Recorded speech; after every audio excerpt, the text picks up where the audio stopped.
할렐루야. 화요일 새벽에 오신 여러분 환영하고 축복합니다. 우리 한번 인사 한번 나누겠습니다. 잘 오셨습니다. 말씀의 은혜 받으십시오. 어제 저녁에서 또 잠을 자고 또 오늘 아침에 또 일어나면서 계속해서 생각했던 것이 뭐냐면 고린도전서 말씀도 쉽지 않지 않습니까? 쉽지 않는데 정말 이런 마음이 들었습니다. 우리 성도님들 진심으로 진짜 너무 귀하다. 너무 귀하다. 이 새벽에 또 함께 와주시고 그리고 성경도 소리 내어서 읽어주시고 사실 뭐 이 새벽에 나올 때 그냥 못 나오지 않습니까? 여성들도 얼굴도 더 다듬고 나와야 되는데 또 얼마나 또 일찍 일어나실까? 또 집에 가셔서 막 쉴 수 있는 개념도 아니고 빠듯하게 또 살아야 되는데 자녀들도 키워내야 되고 우리 각자의 사정이 있기 때문에 살아내야 되는데 그냥 몸을 바늘로 찌르듯 어려움들을 이겨내면서 하루하루를 살아내야 되고 너무너무 고단하고 힘들 텐데 또 새벽에 또 나오시고 뭐 이것저것 신경도 많이 쓰일 텐데 찬송도 힘있게 부르시고 목소리도 힘있게 내어주시니 너무너무 고맙더라고요. 너무너무 고맙고 감사하고 개인적으로 저는 참 행복한 목사다. 너무 행복하다. 너무너무 감사하다. 또 이런 말 여러 가지 마음이 참 많이 들었습니다. 뭐 고린도전서 내용들, 성경 내용들 또 제가 할 수 있는 것은 최대한 말씀을 잘 준비해서 여러분들에게 또 피가 되고 살이 되는 영적인 양식을 또 드려야 되는데 우리가 다 연약하니까 어떻게 보면 말씀이 우리를 찌르기도 하고 혹 시험에 들진 않겠지, 혹 시험에 들진 않겠지 그런 마음으로 또 월요일을 보내었던 것 같습니다. 오늘 또 새벽에도 우리에게 주시는 말씀을 통해서 하나님의 또 위로와 또 하나님의 사랑이 우리 한 사람 한 사람 가운데 전달되는 은혜가 있기를 축복합니다. 꼭 우리가 막 인간적인 어떤 위로 그것이 우리에게 다 위로가 되는 것 같지는 참 않습니다. 또 하나님의 위로가 또 필요한 것 같습니다. 말씀을 강론하겠습니다. 여러분 고린도 교회 성도들은 영적으로 어린아이 같고 또 미성숙한 상태였는데 성경은 그것을 두고 스스로 착각하여서 세상의 모든 지혜를 고린도 교회 성도들이 알고 있다고 또 생각을 해서 사도 바울은 어제 너희가 나를 제쳐놓고 왕노릇을 하고 있다라고 이렇게 이야기를 했습니다. 이에 대해서 바울은 오늘 본문을 통해서 하나님의 비밀, 어제 제목이 하나님의 비밀을 맡은 자였지 않습니까? 하나님의 비밀을 맡은 자, 표면적으로는 사역자, 그리고 사역자가 이렇게 이야기하는 것처럼 보이지만 궁극적으로 그 말씀을 함께 듣고 나누는 모든 성도들이 하나님의 비밀을 맡은 자가 되는데 하나님의 비밀을 맡은 자의 모습은 어떠한지를 대조적으로 말씀해 주고 있는 내용이 오늘 본문의 내용이다라고 말을 할 수가 있습니다. 하나님은 오늘 말씀 속에서 하나님의 사도들, 예수님의 12제자들 있잖아요. 12제자들과 그리고 초대교회 당시에 있었던 하나님의 그런 사람들, 하나님의 사도들을 죽이기로 작정한 것처럼 세상의 끄트머리, 여러분 여기 강대상이 있는데 강대상 여기서 조금 더 밀면 끄트머리 톡 떨어지지 않습니까? 끄트머리, 끝자락에 세상의 끄트머리에 두시고 천사와 사람들에게 구경거리가 되게 하셨다. 하나님께서 그렇게 하나님의 자들, 하나님의 종들, 하나님의 목회자들, 하나님의 성도들을 꼭 세상의 끄트머리에 밀고 낭떠러지로 떨어뜨리도록 그렇게 죽이기로 작정하신 것처럼 우리를 대하는 것 같다라고 사도 바울은 마음을 고백하게 됩니다. 우리 오늘 9절부터 읽었잖아요. 우리 9절을 한번 읽습니다. 시작. 내가 생각하건대 하나님이 사도인 우리를 죽이기로 작정된 것 같이 끄트머리에 두셨음에 우리는 세계 곧 천사와 사람에게 구경거리가 되었노라. 아멘. 쉽게 말해서 저와 여러분을 끄트머리에 두셨다고 합니다. 끄트머리에. 왜 그렇게 하실까요? 하나님은 하늘에서 높은 자리가 예비되어 있는 사람들, 하늘나라 갔을 때 높은 자리에 들어갈 만한 제목을 갖고 있는 사람들은 세상에서 땅에서는 굉장히 낮추시고 또 거기에 순종하는 삶을 산다라고 볼 수가 있습니다. 어제 월요일 날 제가 물건을 사러 시내에 갔다가 이전에 알던 그런 지인을 잠깐 만났습니다. 저보고 목사님 우리 교회를 아니까 목사님 교회 사택은 교회랑 같이 있습니까? 또 이렇게 이야기를 하시더라고요. 궁금하지요. 이렇게 아니요. 이렇게 그러면 기업도시니까 다 아파트니까 아파트에 계십니까? 이렇게 아파트 아닌데요. 이래. 어디에 사십니까? 옆에 조그만 데 있습니다. 이렇게. 예. 저는 아파트에는 아직 살지는 못하고 그 보증금 100만 원에 20만 원 저택에 살고 있는데 집이 커요. 진짜 저택이 있거든요. 저택인데 좋습니다. 좋고 어떻게 보면 근데 저는 참 괜찮은 것 같아요. 괜찮은 것 같고 아이들은 좀 부끄러워하는 것 같아요. 학교 가면 아이들이 집을 가고 싶어 하는데 집을 가고 싶어 하는데 보통 보통 다 아파트. 넌 어디? 나는 골드 아파트. 너는 어디? 나는 실버 아파트. 이렇게 이야기를 하고 또 집에 들어가는데 넌 어디? 우리 집은 좀 멀리 있어. 이렇게 어딘데? 단독주택 이렇게.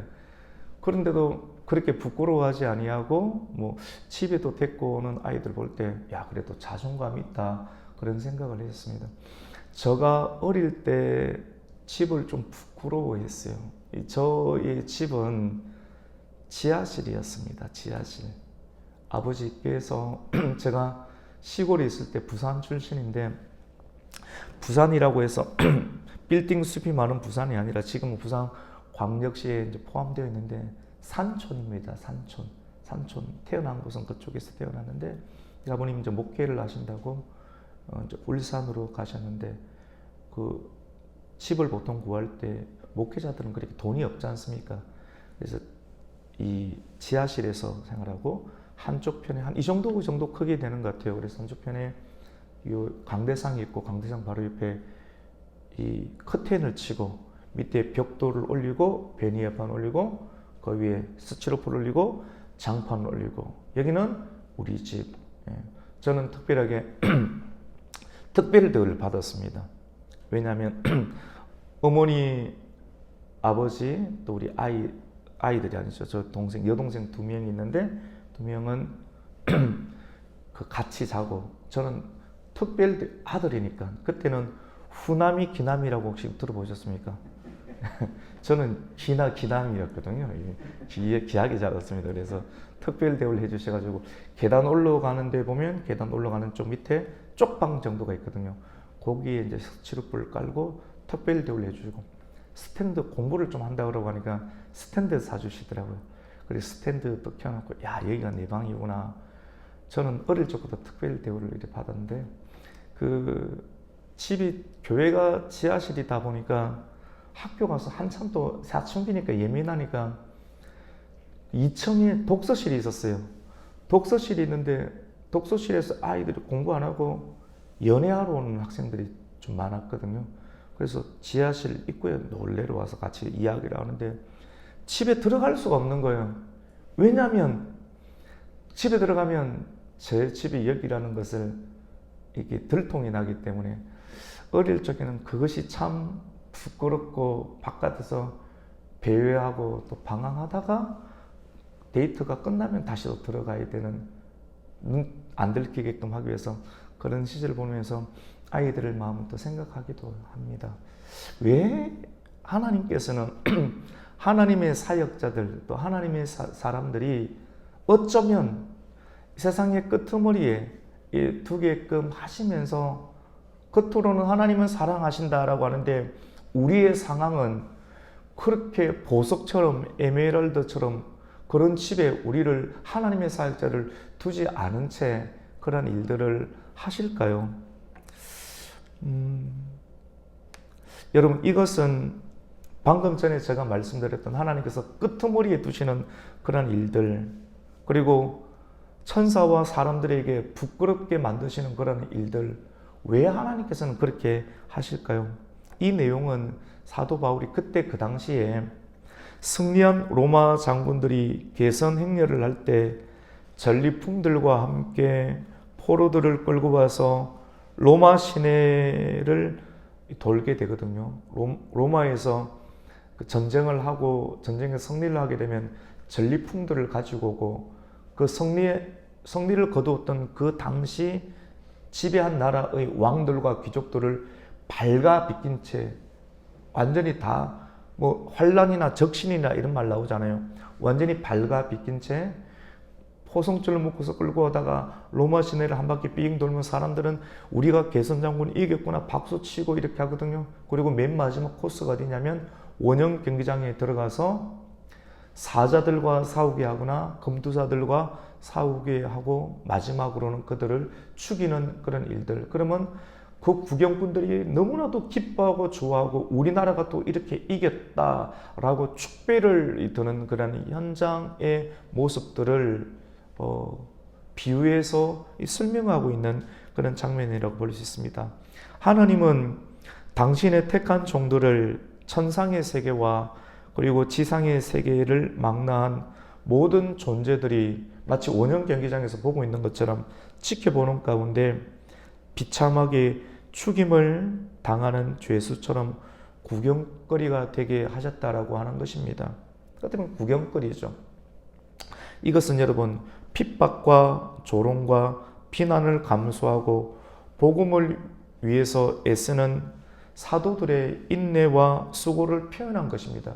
왜 사도 바울이 이런 표현을 했느냐면 고린도 교회의 성도들이 복음 안으로 초대를 받았지만도 여전히 세상 회개하지 아니하고 세상의 지식과 세상의 학문적 경향을 가지고 교회 안에 들어와서 행하는 모든 일들이 이 교회를 분열시키는 그런 일들을 감당하게 되는데 말로도 안 되고 지식으로도 되지 아니하는 상황들 속에서 사도 바울이 그가 하나님의 복음의 사도로서 그리고 왕 같은 제사장으로서 실제 하나님의 부름을 받는 하나님의 사도들의 모습이 실제 어떠한가를 그들에게 종용히 고백하고 또 권면하고 있는 내용이라고 볼 수 있습니다. 여러분, 우리가 이런 내용을 볼 때 하나님께서는 왜 택하신 종들을 바다까지 그리고 끄트머리에 두시기까지 몰고 가시는 걸까요? 실질적으로 여러분이 예수님을 잘 믿다 보면 여러분 이걸 너무 이분법적으로 생각할 필요는 없습니다. 잘 믿다 보면 끄트머리에 둔다. 뭐 예를 들어서 경제적으로 끄트머리에 둔다. 상황적으로 끄트머리에 둔다. 그런 경우도 있을 수 있는데 꼭 그렇지는 않거든요. 이런 말씀 들으면서 막 정죄감을 느낄 필요는 전혀 없습니다. 제가 또 이렇게 설교를 하는 것이 여러분이 다 가지고 있는 것 던져야 된다. 그런 거 절대로 아닙니다. 저는 정말 잘 유지됐으면 좋겠습니다. 아브라함처럼 여러분의 가정, 여러분의 직장, 여러분의 기업이 이 땅 가운데서도 잘 되는 은혜가 있기를 진심으로 축복합니다. 진심입니다. 정말로 그렇게 되기를 원합니다.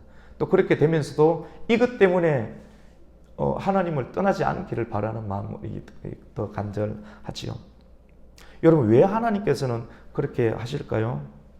같이 봅시다. 상황이 아니라 사역입니다. 상황이 아니라 사역입니다. 우리 로마서 말씀을 우리가 주일날 배웠지 않습니까? 상황이 아니에요, 여러분. 상황이 아니고 사역입니다. 왜 하나님께서 그렇게 하셨는가 보면 하나님께서 정말 사랑하는 예수님에게 왜 그렇게 지독하게 피를 흘리도록 예수님께서 그렇게 하나님과 아버지와의 관계가 너무나도 좋으셨는데 예수님이 아버지요, 아버지요, 정말로 내가 원합니다. 나를 이 잔을 좀 멀리 해주세요. 겟세마네 기도에서 그렇게 기도하시고 십자가 안 됐으면 좋겠다라고 하는데 왜 하나님은 사랑하는 그 독생자 예수 그리스도의 소리를 듣지 않으셨을까요? 성부께서 성자에게 행하신 사역을 보면 이게 사랑이지 않습니까? 그리고 성자께서 성부의 소리를 듣고 우리를 위해서 이 땅 가운데서 행하신 사역을 보면 우리의 관점하고는 다른 것 같아요. 아버지의 관점, 예수님의 관점이 진짜 사랑하는데 요한복음 3장 16절 말씀 가운데 세상을 이처럼 사랑하사 독생자를 주셨으니 이는 저를 믿는 자마다 멸망치 않고 무엇을 주기 위함입니까?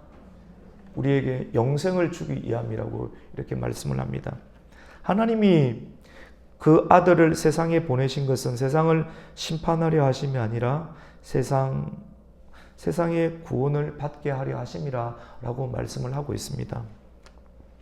예수님은 여러분 하나님께서 사랑하는 자에게 행하시는 모습들을 많이 보면 하나님을 알면 우리가 거기에 참여할 수 있는 것 같아요.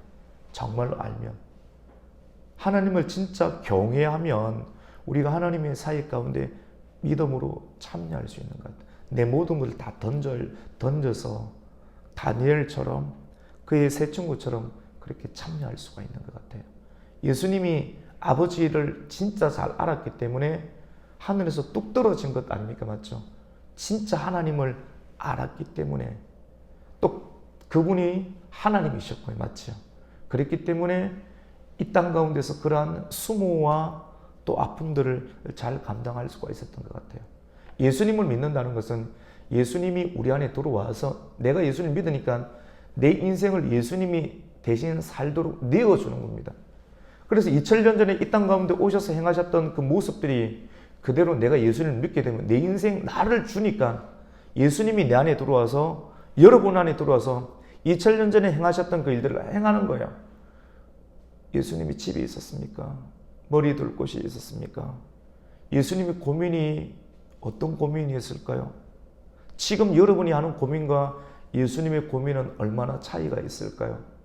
우리가 예수님을 믿는데 믿으면 예수님이 내 안에 들어와서 살아야 되고 하루를 살아야 되는데 로마서 말씀 가운데 보면 7장에는 죄가 우리 안에 들어와서 너무나 공고하다고 했는데 갈라디아서 2장 20절 말씀 가운데 이제는 내가 산 것이 아니요 그리스도께서 내 안에 들어와서 산다라고 이렇게 말씀을 주님께서 내 안에 들어와서 살면 내하고 주님하고 막 싸울 수는 없지 않습니까? 진짜 믿으면 나는 죽고 그리스도께서 내 인생을 책임지고 사는 것을 믿으면 내 모든 주도권을 드리고 주님께서 내 목소리와 내 인격과 내 인생 전반을 두고 사는 것이 예수님을 믿는 것이고 예수님 우리 안에서 사는 것인 줄로 믿습니다.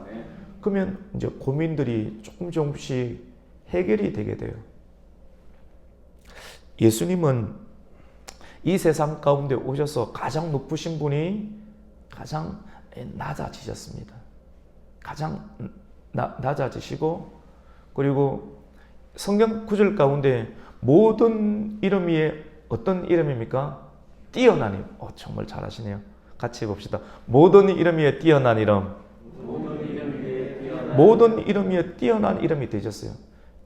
잠깐 오셔서 바짝 사시고 위로 올라가셔서 세상 가운데 여기서 산 그것을 가지고 세상의 모든 이름의 최고의 이름. 그래서 저와 여러분이 힘들고 어려울 때 같이 봅시다. 예수의 이름으로 기도하면 됩니다. 그러니까 이게 능력이에요. 예수의 이름으로 기도하면 진짜 예수를 믿는 믿음으로 예수 이름을 붙잡고 기도하면 모든 것이 변화가 되는 줄 믿으시기를 축원합니다. 믿음으로 해보면 되는데 이게 이제 이 믿음이 평생을 알아가야 될 영역들이라 볼 수 있습니다. 그 공책에 믿음 적는다고 되는 부분은 아니고 진짜 우리가 평생을 이렇게 믿음으로 살면 그 역사가 일어나게 됩니다. 여러분 마태복음 20장 26절 27절에 너희 중에 누구든지 크고자 하는 자는 너희를 섬기는 자가 되고 누구든지 너희 중에 어뜸이 되고자 하는 자는 너희의 종이 되어야 하리라. 그리고 로마서 8장 18절 말씀 가운데 생각건대 현재의 고난은 장차 우리에게 나타날 영광과 좋게 비교할 수 없도다라고 말씀을 합니다.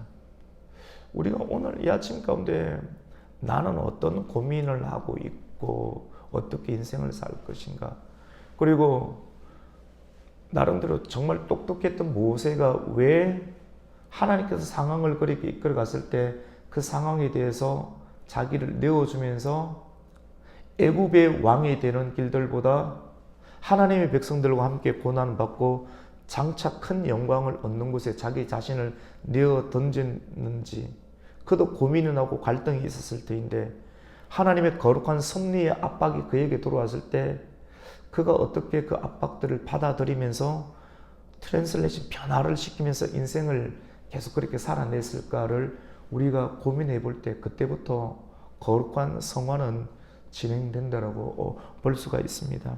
여러분, 하나님의 사역자와 또 하나님의 성도는 고난 중에도 우리가 결국은 부딪혀야 되는 것이, 고난 중에서도 악을 선으로 갚는 것이 참된 하나님의 비밀을 맡은 자의 이 모습이라고 볼 수 있습니다.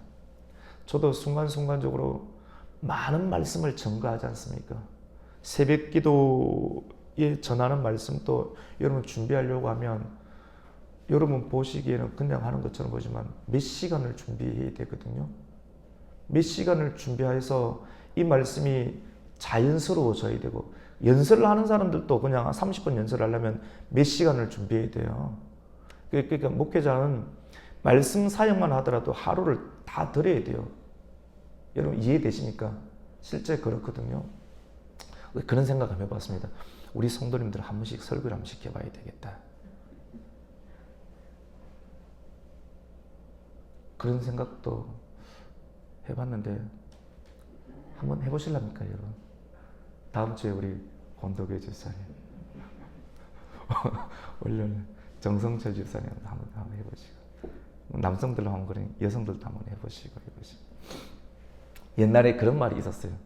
설교단에 있었는데 앉아있다가 설교단에 있었는데 너무 현기증이 나가 막 졸도해버렸다라고 이렇게 하시는 그런 분들도 있긴 한데, 사실은 제가 전도사 때 새벽기도 나가야 되지 않습니까? 남들은 전도사니까 당연히 잘 일어날 거라 생각했는데 새벽기도 너무너무 힘들더라고요. 목사가 되기 전까지 힘들고 지금도 힘들어요.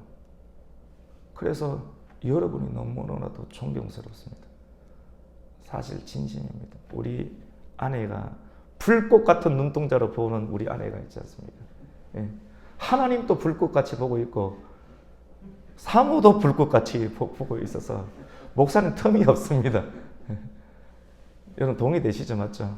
그래서 늘 그렇게 살아가고 있는데, 여러분 오늘 11절에서 13절 말씀 우리 같이 한번 읽습니다. 11절에서 13절 같이 읽습니다. 시작. 바로 이 시각까지 우리가 추리고 목마르며 헐벗고 메마르며 정처가 없고 또 수고하여 친히 손으로 일을 하며 모욕을 당한 적 축복하고 박해를 받은 적 참고 비방을 받은 적 권면하니 우리가 지금까지 세상에 들어온 것과 만물의 찌꺼기같이 되었도다. 여러분 이 내용은, 지금 읽었던 내용은 지금 어제 말씀 가운데 사도 바울이 너희는, 고린도교의 성도들은 이미 배부르고 이미 풍족하다는 말을 썼거든요. 여러분 너무 배부르고 풍족하면 하나님의 고난 가운데 안 들어와집니다. 방금 전에 제가 했던 그 내용이 무슨 말이냐면, 설교 이렇게 많이 하지만은도 제가 설교한 대로 안 지켜질 때가 있어요. 이해되시죠? 설교 그렇게 많은 양을 하는데 그거대로 못 살아내요. 예를 들어서 여러 가지가 있는데 어떤 생각적으로 이런 생각이 들어요. 나름대로 이렇게 많이 했으니까 보상 심리가 막 발동될 때가 있거든요. 그리고 착각이 될 때 있어요. 내가 그렇게 사는 것처럼 착각이 될 때가 있단 말입니다. 그러한 것들 중에 하나가 쭉 내 나름대로 뭐 새벽 기도도 하고 하루를 이렇게 열심히 살아가고 성자처럼 내가 이 정도 돼 있구나라고 스스로 착각이 들 때가 있을 때 사람 판단을 하게 되는 거거든요. 고린도 교회 성도들이 사도 바울에게 막 깨어지고 했던 이유가 저처럼 그런 생각이 들 때가 있어서 깨어진 것 아니겠어요? 예를 들어서 쭉 이래 보면서 우리 교회 성도는 아닌데 지도자들 그룹들 속에서 왜 그럴까? 저 사람들이 왜 저럴까? 내가 저 사람들을 만나면 어떻게 할까? 막 혈기가 막 올라올 때가 있어요. 한번 해버릴까? 뭐 그런 생각이 막 들 때가 있단 말입니다. 이 무슨 말이냐면 악에 대해서 선으로 갚아야 되는데 악으로 갚지 못하려고 하는 그런 생각의 시도가 교만한 마음 가운데 막 치밀어 들어올 때가 있는 거예요. 여러분 안 그렇습니까? 우리가 신앙생활을 하면서 악한 일들이 여러분에게 들어오게 될 때 악을 주님께서는 어떻게 갚으라고 합니까? 선으로 갚으라고 하는데 선으로 안 갚아지잖아요. 여기까지 죽어야 되는데 이게 쉬운 일이 결코 아닐 때 밤새도록 생각을 하면서 내가 어떻게 해야 될까? 진짜 죽어야 되겠구나. 눈에는 뻔히 보여요. 이용하려고 하는구나. 내가 엎드리고 이러면 사람이 바보처럼 보이니까 더 이용하면 난 어떻게 해야 될까? 내가 그런 사람이 아니라는 것을 한마디 단어를 표현해내면 저 사람 만만한 사람이 아닌구나. 알겠지. 이런 식으로 해서 함부로 들어오지 못하도록 해버릴까? 예를 들어서 이런 막 생각이 막 드는 거예요. 그러니까 마음이 복잡해지더라고요, 여러분. 여기까지도 이해되시죠? 과연 우리가 말씀이 우리에게 주는 단계, 악을 선으로 이겨야 되는데 과연 이렇게까지 단계까지 우리가 성화되기까지 우리는 어떻게 감당할 수 있을까? 마음이 너무 부유하거나 너무 풍족한 상태가 있으면 이런 일들을 제대로 감당하지 못할 것 같아요. 하나님만의 이유, 하나님의 사역자들과 하나님의 성도들을 때때로 세상의 끄트머리에 두시고 로마 시대의 원형 경기장에 하나님의 사람들이 사자의 이빨 가운데 들어가고 검두사들의 창에 찔려서 처절하게 죽어가도록 허락하시는 끄트머리에 두시는 하나님만의 이유. 예수님이 십자가에 무릎이 깨지고 골이 깨어지고 피가 쏟아지는데도 하나님이 나타나지 않으시고 건져주시지 않는 이유. 이게 우리의 인생의 딜레마지 않습니까? 이 이유가 바로 사도 바울이 고백한 이유라고 볼 수가 있습니다. 여러분, 심리학자들의 연구에 의하면 사람들은 본능적으로 쾌락을 쫓고 또 불쾌를 피하고 또 외부의 공격이 있을 때 스스로 자기 방어 시스템을 자기가 만들어냅니다. 성도들도 목마르고 헐벗고 세상의 끄트머리에 서며 세상의 구경거리가 되는 것을 좋아하는 사람은 아무도 없습니다. 저도 마찬가지입니다. 이거를 두고 자라고 합니다. 자. 저도 그렇고 여러분들도 다 있어요. 그런데 예수를 믿고 신앙을 안다라고 하는 것은 이 자를 어떻게 하는 겁니까? 같이 봅시다. 죽이는 겁니다. 맞지 않습니다. 맞지 않습니까? 저와 여러분 그걸 다 못 소화를 해낼 뿐이지 이게 맞는 거지 않습니까? 이게 딜레마예요. 딜레마. 여러분, 성도와 사역자는 세상의 악에 대해서 선으로 갚아야 하는데 어떻게 이 일을 할 수가 있습니까? 너무 배부르고 안락한 가운데 있으면 악을 선으로 갚기가 힘듭니다. 예수님께서 부자가 구원받는 것이 낙타가 바늘기로 들어가는 것처럼 어렵다. 그래서 차라리 조금씩 없이 하는 인생을 사는 것이 궁극적으로 우리 내면 가운데 부딪히는 악을 악으로 갚지 않고 선으로 갚아내는데 좀 도움이 되는 하나님의 역사가 또 여기에 있지 않는가. 여러분, 고난과 어려움 속에서 그 어떤 보상을 찾거나 적대감을 품는 것이 아니라 오히려 조롱과 멸시 속에서 돌멩이를 던지는 자들을 향해서 참고 인내하는 것이 축복입니다. 쉽지는 않지만도 저와 여러분이 예수님을 믿을 때 이런 일들을 행해내게 될 줄로 믿습니다. 여러분, 예수님께서 저와 여러분을 세상의 빛과 뭐라고 했습니까? 소금이라고 했거든요. 오늘 영적인 원리는 천국에 가서 높은 자리에 오를 사람은 이 땅 가운데에서 너무 막 배부르고 멋지게 살려고 하는 것들을 우리가 자연인 상태에서 다 이런 것이 다 갖고 있는데 요거를 조금 자꾸 싸우면서 좀 이깁시다. 성경이 계속해서 우리를 찌르는 것은 이런 부분에 대해서 찌르는 거라고 보면 됩니다. 우리 자아나 우리 영적인 우리 영성을 막 깡그리 무시하는 그런 개념은 아니고 이런 부분이 우리가 날마다 일어나니까 성령과 말씀이 우리를 찌르는구나 이렇게 생각하시면 별 무리 없이 우리가 앞으로 계속 신앙생활을 계속 해 나갈 수 있을 수가 있을 것 같습니다. 소금의 역할이 무엇입니까? 세상은 소수의 희생에 의해서 다수가 유지되는 것이 하나님 나라요 또 하나님의 사역자의 역할이라고 볼 수 있습니다.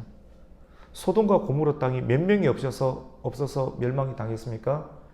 소수 10명이 없어서. 세상은 하나님께서는 소수를 붙잡고 그 소수 때문에 전체가 살도록 여러분이 바깥에서 열심히 일하고 욕 듣고 버텨내면서 가정이 이루어지는 것 아니겠어요? 우리가 새벽기도 나오시는 분들을 교회의 11조로 갑니다. 거의 맞아 떨어지는 거거든요. 11조 하시는 그런 분들을 통해서 교회의 재정이 또 이루어지고 11조 하는 새벽기도 하시는 성도를 통해서 교회의 영권과 영성이 보호를 받게 되는 실제 하나님 나라의 역할들이 있는 것 같아요. 마치 바닷물에 소금이 나트륨이 한 4%, 3% 때문에 나머지 97%가 썩지 아니하고 생명이 유지되는 것과 마찬가지로 이 세상은 소수의 희생하는 성에 무너진 데를 막고 서 있는 사람들의 희생을 통해서 전체의 시스템이 가동되고 움직이도록 하나님의 나라는 가동되고 있다고 볼 수 있습니다. 그것을 두고 오늘 15절, 저는 성경을 이렇게 보았습니다. 우리 15절 말씀을 한번 읽습니다. 시작.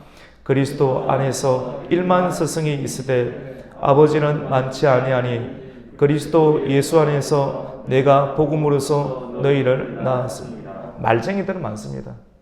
그래서 너무 말만 하지 마십시오. 이 말도 여러분 자체 두고 말하는 건 아닙니다. 말만 하는 건 누가 모릅니까?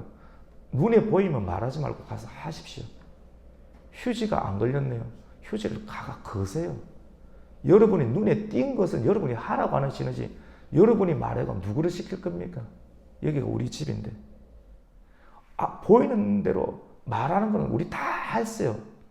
교회 들어오기 전에 우리 다 그걸 말 잘하는 사람들입니다. 다 나름대로 자존감 있고 전문가들 아닙니까? 교회 들어와서는 그 전문가 다 빼고 눈에 보면 자기가 하면 됩니다. 자기가 들어와서 휴지도 걸고 페인트가 상해서는 페인트도 긁어내고 칠하면 되고 박스가 넣으려면 그냥 누구한테요? 누가 여기 종이 어디 있습니까? 눈에 보이는 대로 다 못해서 놔두고 있는 거 아닙니까?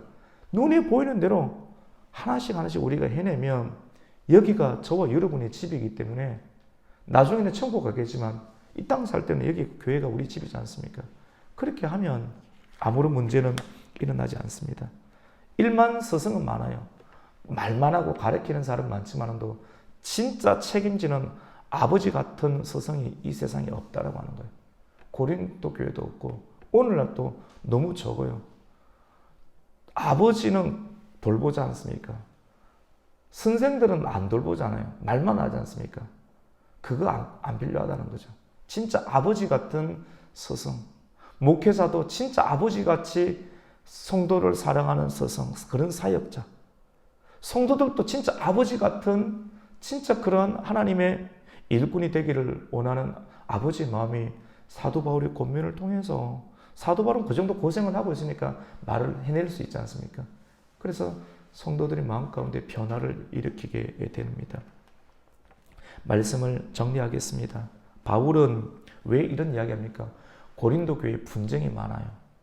분쟁을 해결하기 위해서 다각적인 방법으로 성을 애워서 하면서 서서히 권면하면서 성도 안에 잘못 들어온 영적인 쓴뿌리들을 제거하는 거룩한 일련의 작업들을, 연단의 작업들을 하고 있습니다.